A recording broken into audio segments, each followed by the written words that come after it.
That's the story of how I ended up at the state police barracks at 1 o'clock in the morning and didn't get arrested.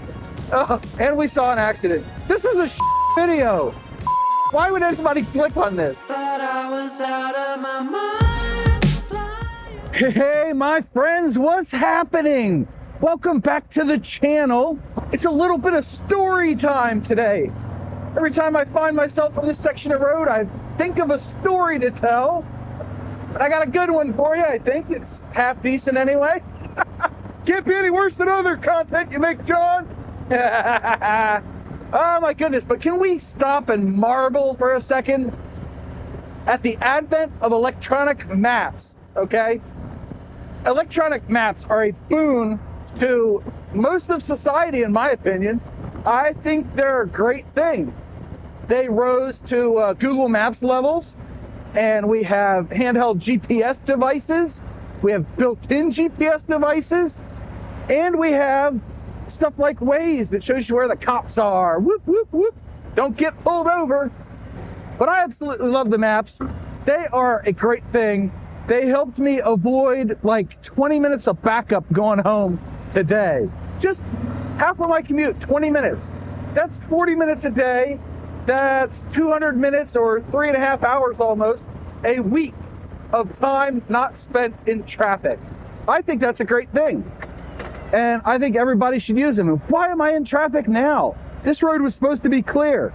Now, my Harley GPS doesn't do traffic, okay? It might be an option, I'm not sure. My truck gives me the traffic, it does. It routes the fastest route possible. But I digress, it's story time. I had an address to a friend of mine's house, and a whole bunch of us were all getting together to hang out for the evening, and I had never been there. And let me preface this by saying, I'm the guy that when he got on the Capitol Beltway for any reason, in the first 4 years of his driving career, I made sure I had at least 3/4 of a tank of fuel, because otherwise I felt like I could run out. Because I was really bad with direction. I'm pretty good now, but geez, back then, not so good. Yes, definitely got lost on many occasions. So there I was, talking it over with my dad, who had the world's best sense of direction.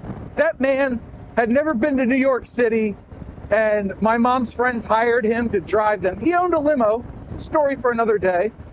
But he drove them in his limousine from near DC, where we live, to New York City, which is, I don't know, 3-4 hours. No directions, no maps, just went. He might have looked at like an ABC map on the way, and I know we always had one in the car, just in case. But he drove them up there, drove across the bridge into New Jersey, spent the night, and then drove back in the morning, picked them up at their hotel, and drove home. So that was his sense of direction. It is not a hereditary gene. He did not pass it down to me, unfortunately. So here I am. I'm always getting lost. And my dear old dad is trying his damnedest to help me out with getting to this person's house and back. So we wrote out the directions, and he said, just follow them in reverse when you get to leaving and coming home. Yep, and that's how I ended up at the state police barracks at 1 a.m. in the morning. And I was in the 87 Mustang. I've got a video up here where I was driving it with no brakes. That was a funny story too. Go watch that when you're done here. But I drove to this person's house, and it was on the opposite side of the main road from where we thought it would be, which is the first problem. Yep, I found the house, I hung out. You know, we were like 18, 19 years old, no drinking or nothing. And then I left. And instead of making a right, I made a left.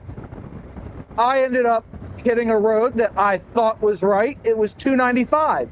Directions were towards Washington or towards Baltimore. And I said, I don't want to go towards DC. Now let me put up a map to show you approximately where this person lived. Oh, yes, I really did want to head towards Washington. Oops, I had no idea.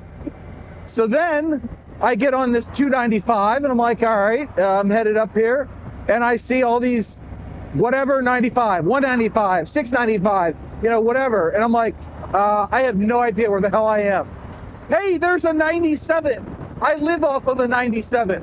Except it wasn't Maryland 97, it was Interstate 97, which is no good. That is not what I needed.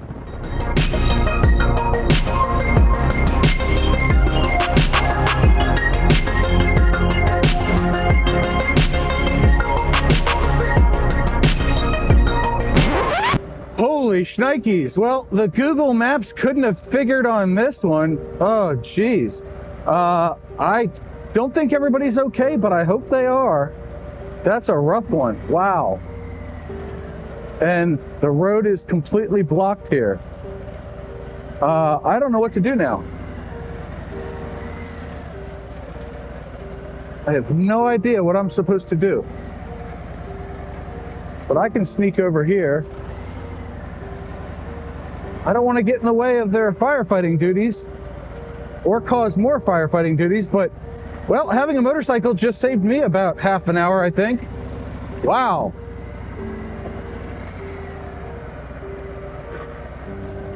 Whew.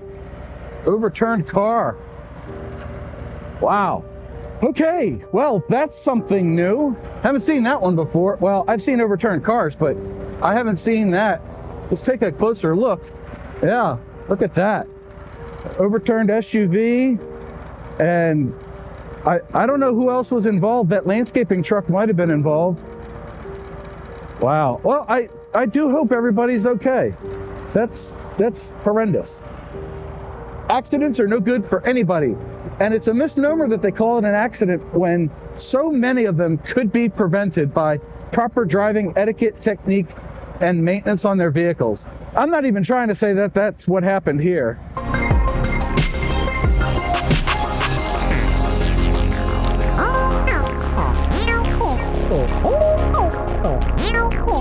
I'm just saying, be careful, people. Wow. That was a nasty one. They'd cut the, looked like they'd cut the doors off, trying to extricate people. I think that's the right word, trying to extricate the passengers of that overturned SUV. It may have been like a Dodge Journey. Woo. Man. Something like that just, I don't know, it makes you want to hug your loved ones. Like, everything can change in the blink of an eye. I was talking to my wife last night. No, I'll get back to the story in a minute. But I was talking to my wife last night, and, you know, we were kind of like, we saw something on TV watching, I don't know, 911. Yeah, we were watching 911 on Fox. These three guys went to a convention for happiness, and in the blink of an eye, an overhead walkway thing collapsed and crushed one of them and killed it. And my wife turns to me kind of in a macabre way. Is that how you pronounce that? And she says, well, at least if you get crushed by something, I have your YouTube videos to watch. I laughingly said, yeah, I guess you do. She's like, I can always hear the sound of your voice. So, you know, that's a reason to do this. Wow, anyway, hey, let's get back on the story. The story's kind of funny, minus the sad stuff back there that nobody wants to see. Anyway, so I get on Interstate 97, and I am totally foobarred at this point. Absolutely just, what the hell do I do now? So I ended up finding a sign on the highway that said State Police Barracks, 1 mile. And I took that exit. So at this point, I left at like midnight. It's 1 a.m.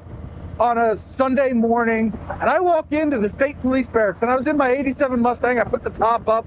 I walk in and I go in there.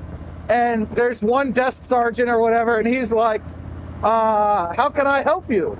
And I was like, I'm lost. I need a map and directions home. And he looks me dead in the eye and turns on his flashlight like, is this kid drunk or what? And I was like, I know what you're doing. I'm not drunk or on drugs or nothing. I'm just lost, buddy. So he's like, all right, where do you live? And I told him, and he's like, never heard of it. And this is the Maryland State Police, folks. They had no idea where I lived. And he goes, what roads are near you? And I was like, well, 108, Maryland 108. He's like, I don't know. I don't know anything about it. So he pulls out the paper giveaway map that the State Police Barracks stocks. And he starts looking at it. He's looking at one end where we are, and I look at the far left-hand edge of this map, and just like this far from the edge of the map, I see Maryland 108. And I'm like, that, tell me how to get to that. So he gets out a Sharpie and we draw a route. So at like 1:30 in the morning, I finally leave here. And mind you, we're doing this all through like the plexiglass, right? It's so silly. It's absolutely ridiculous, but this is my life. So I'm like, all right, now I got the map. Now I got to go home. Luckily, I had a map light that worked in this now 12-year-old car. And I drive home, and I get to 108, and I'm like, just head west. Head west, son. So I just keep on heading west, and I eventually found the road I lived off of. I got home at like 2:30 in the morning. My parents, the next morning, they're like, you came in late. I was like, I know, right? Well, here's what happened. And I told them, my dad just shook his head. Like, you're an idiot. But I love you. Dad, I miss you. I do. Gosh darn it. This one turned out sad. But anyway, that's the story of how I ended up at the state police barracks at 1 o'clock in the morning and didn't get arrested. And we saw an accident. This is a video. Why would anybody click on this? Oh well, hey, if you liked it, don't forget to subscribe. I'll see you guys in the next video. Bye.